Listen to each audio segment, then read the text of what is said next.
Hello mga friends! Ayan, with Marie. Pupunta kami ng hardware. Bibili tayo ng ilaw. Wala kasi kung ilaw mga friends. Doon tayo pupunta. O, di ba bongga? Ito lang yung gala namin. Imbis na mall. Di ba? Hindi kami nagmo-mall. Wala kami pira. Bibili lang kami. Dala namin yung puki-puki, oh. Alam mo ano tawag dito sa wallet? Ewan ko tama ba yung pronounce ko? Puki.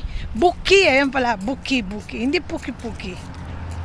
Ayun, tingin sa kanan. Huwag dyan. Diretso pa tayong kaunti. Para isang tawiran na lang. Ayan. Lagi po ako nakakam. Sabi nga ng mudra ko, bakit ka ba lagi nakakam? Eh bakit ba? Mukha mo ba yung nilalagay ko? Mukha ko naman. Ayan po yung bahay namin. Yun yung bahay namin. Ang laki, no? Diba? Bongga. Tapos isa lang ang chimiaa. O, diba? Bongga. Doon kami. Diyan kami pupunta kami hardware. O, go. Go. Natay tayo dyan. Para tong... Ano ba yung tinatago mo? Wala ka bang bra? Hindi, malamig. Ay, kasi nakiganyan ka eh. Okay, baba ko na muna to. Diyan kami pupunta, oh. Diba? Okay, bye-bye.